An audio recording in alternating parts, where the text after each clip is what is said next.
और लोगों ने ये बताया कि पहले 4 घर वहां पर तोड़े गए। उन घरों को तोड़ते समय किसी ने कोई रेजिस्टेंस नहीं दिखाया, लेकिन जब उन्होंने मस्जिद तोड़ना शुरू किया तो लोगों ने यही बात करी कि जब आपने सील लगा ली है और सील लगाने के बाद 14 फरवरी की हाईकोर्ट में डेट है, तो फिर आपको इतनी जल्दी करने की क्या जरूरत है। और हम सब ये जानते हैं कि हल्द्वानी में महिलाओं का मूवमेंट, जिस तरह से अभी जो खबर आ रही है, खबर तो ये आ रही है कि यूसीसी के रिस्पॉन्ड में इस तरह की हिंसा हुई, फिर ये आ रही है जैसा नौचरण कह रही थी कि महिलाओं का इस्तेमाल हुआ। सीए के समय में महिलाओं की बड़ी भागीदारी थी, उसी समय में बहुत सारे लोग वहां गए थे, उन्होंने देखा है कि किस तरह सीए के मूवमेंट में, एंटी सीए मूवमेंट में हल्द्वानी की महिलाओं ने हिस्सा लिया। उसके बाद आपको मालूम होगा कि रेलवे के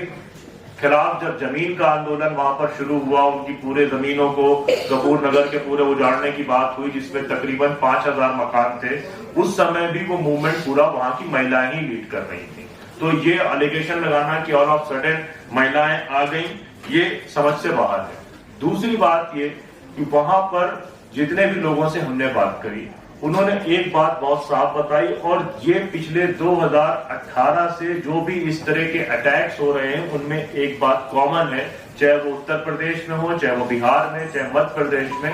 कि जो लोग अटैक कर रहे होते हैं, चाहे हम पे अटैक यानी किसी कम्युनिटी पे अटैक कर रहे हैं या पुलिस पे अटैक कर रहे हैं, उनको कोई लोकल आइडेंटिफाई नहीं करता। लोग बताते हैं हमने ना उनकी लैंग्वेज कभी सुनी, इस तरह की लैंग्वेज हमारे जो है इलाकों में इस्तेमाल नहीं होती, वो स्लैंग्स इस्तेमाल नहीं होते हैं, बोलियां उस तरह की नहीं है, और उन लोगों को हम पहचानते थे। दूसरा एक मुख्य मुद्दा ये है कि जिस जगह ये वारदात हुई डेमोलिशन की, और जहां पर पुलिस ने पिटाई करी लोगों की, और वहां से जो पुलिस स्टेशन है उसकी दूरी लगभग 1.5 किलोमीटर के आसपास है। तो ये बात भी समझ से बाहर है, वो लोग जो अचानक पीट दिए गए हों और पुलिस ने उनको पीटा हो, वो अचानक से इकट्ठा हो जाए और 1.5 किलोमीटर सीधे दूर जाकर पुलिस स्टेशन पहुंच जाए, तो ये बात भी हमारे समझ से बाहर है। उसके बाद वहां पर डे बिफोर यस्टरडे, कल जब हम गए उसके एक दिन पहले, शहर के सभी इमामों ने, काजी ने और उलमा ने मीटिंग करी जब डीएम के साथ, और उनसे कहा कि आपको कायदे से, तो पिछली बार जब आपने पोजीशन लिया था और सील लगवाई थी तो आपने हमको कॉन्फिडेंस में लिया था, तो आपको हमसे बात करनी चाहिए। तो डीएम साहिबा ने कहा कि हमने सबको कॉल किया, 3 बजे के आसपास आपके फोन बंद थे। तो शहर काजी ने कहा ये कैसे पॉसिबल है कि आप 80 लोगों को फोन करें और 80 लोगों के फोन उस समय न मिल रहे हैं। तो 80 लोगों ने ये बात उनसे कही कि आपके पास नंबर्स थे, पीस कमेटी थी। फिर एक दूसरी बात, जो उस दिन का असेसमेंट है उसमें बहुत क्लियर है कि मोर देन 1000 राउंड्स फायरिंग करी गई, इवनिंग के समय करी गई है, और उसमें पुलिस की रिपोर्ट और लोकल लोगों की रिपोर्ट में बहुत कॉन्ट्रडिक्शंस है अबाउट द टाइमिंग। डेथ को लेकर बहुत ज्यादा कॉन्ट्रडिक्शंस हैं, जो नंबर एडमिनिस्ट्रेशन क्लेम कर रहा है, नंबर उससे 2 गुने से ज्यादा और 3 गुने के बीच में है। लेकिन अब यह है कि जब कर्फ्यू आज खुला है, आज जो है वो उन्होंने 9 बजे से 11 बजे तक कर्फ्यू खोला है, और हमारे वो साथी जिनसे हम कल मिलकर आए थे, उनके 7 लोगों को उन्होंने उस इलाके का दौरा करने की परमिशन दी है, लेकिन उसके बावजूद भी वहां से किसी भी आदमी को बाहर निकलने की उस आबादी से इजाजत नहीं है जहां तकरीबन 1.25 लाख लोग रह रहे हैं। तो एक तो आपने देखा कि प्री माहौल पहले से बना हुआ है, और ये बहुत सारी रिपोर्ट जब फैक्ट फाइंडिंग्स डिटेल में आएंगी तब आपको मालूम चलेगा कि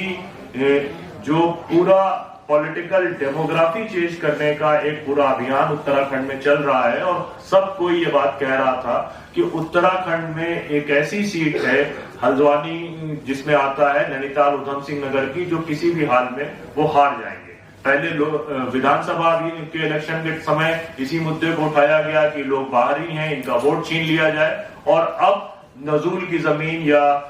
लीज को लेकर एक ऐसा माहौल बनाया गया कि कुछ लोग बाहर से आ गए और उन्होंने लीज की जमीनों पर कब्जा कर लिया, जैसा अशोक जी कह रहे थे। दूसरी बात यह है कि जब ये सारी चीजें हो गई उसके बाद 300 घरों में लगभग छापेमारी करी गई।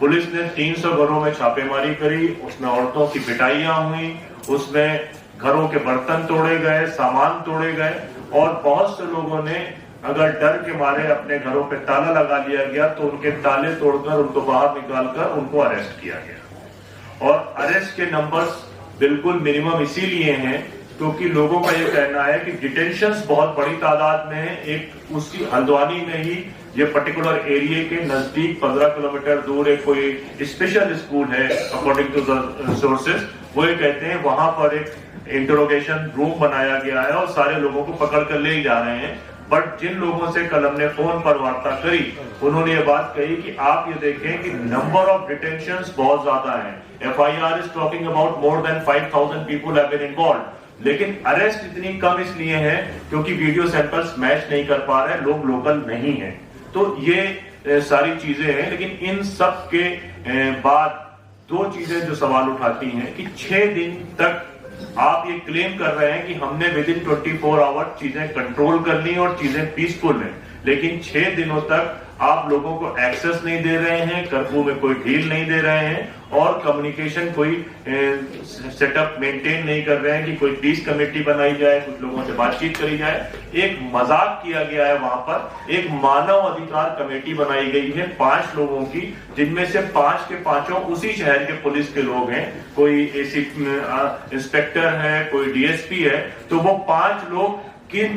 किसके मानव अधिकारों का उल्लंघन हुआ है, इनके मानव अधिकार खराब किए गए हैं, उनके वायलेशंस के ऊपर वो कमेटी जो खुद पुलिस ने अपने ही खिलाफ जांच करने के लिए बनाई है, जिसमें कोई बाहर का आदमी नहीं है, वो रिपोर्ट अब पेश करेगी। तो अब वो रिपोर्ट वो उसी तरह का मीडिया उठाएगा जो भ्रामक खबरें फैला रहा था। इसलिए हमको ये लगा कि आपके बीच में